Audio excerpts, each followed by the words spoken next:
first thing I saw was a blinding white light.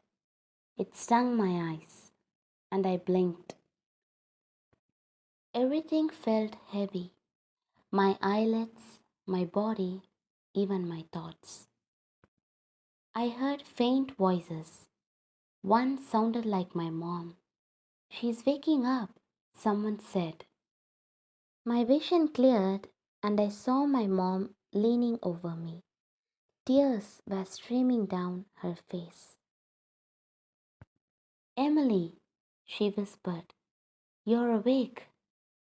I tried to speak, but my throat felt raw. My voice came out weak. "Mom, what happened?" Her hands trembled as she held mine. "You've been in a coma, Emily, for 7 years." 7 years. The words didn't make sense. I was 17 when the accident happened, and now I was 24. My body felt strange, like it didn't belong to me anymore. Rebuilding my life was hard. My younger brother, Sam, wasn't little anymore. He was now 22 with a job.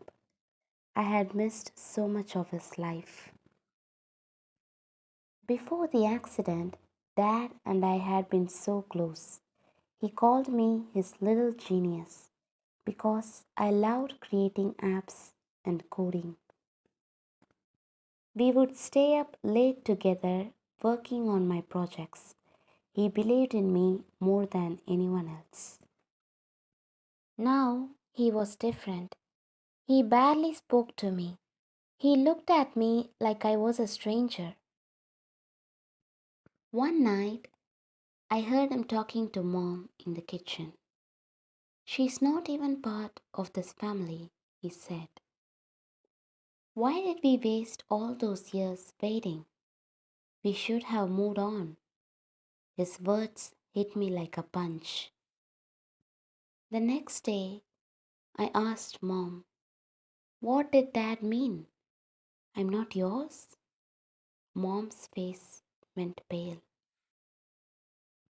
She sat down beside me and held my hand. "Emily, you're adopted. We took you in when you were just a baby.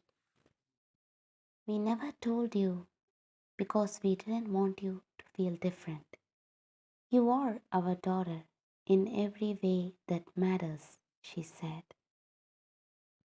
Her words were kind, but they didn't take away the pain. I felt like my whole life was a lie. Dad's coldness made sense now. To him, I wasn't his real daughter. Dad's anger got worse after that. He always said hurtful things whenever he saw me. "You think you deserve our help?" he said one evening. "All our savings are gone."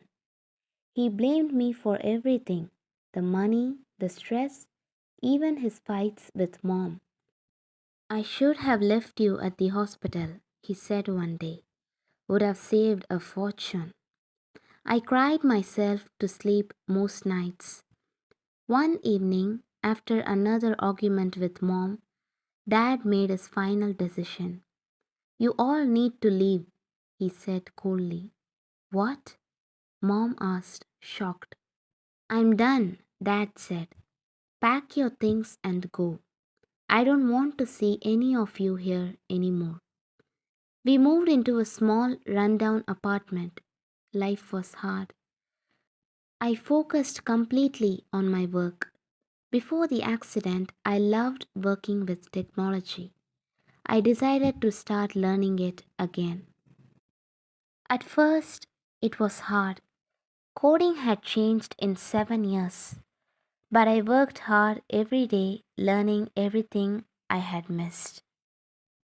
Eventually, I created an app that helped people track their recovery progress. It became popular. I was invited to speak at events. Within a few months, I started my own tech company. One day, Mom called me. Her voice sounded shaky. Emily, she said, your dad is sick. He has a rare condition. A week later, Dad came to my office. He looked tired and thin. Emily, he said, his voice soft, I need your help. I need money for the treatment, he said. His voice cracked as he spoke. I know I don't deserve to ask you for anything after the way I treated you, but I don't have a choice. I wanted to scream at him. I wanted to remind him of the nights I cried myself to sleep because of his words. But as I looked at him, he was weak and scared. I saw something else, regret.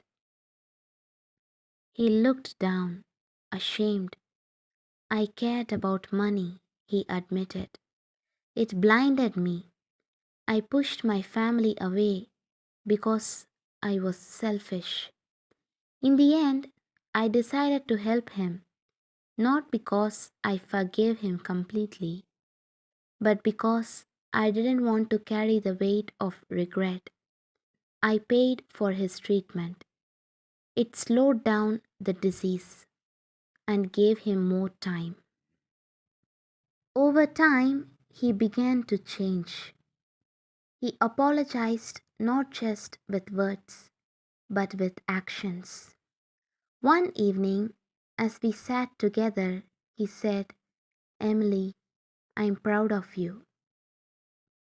His words brought tears to my eyes. I didn't answer right away.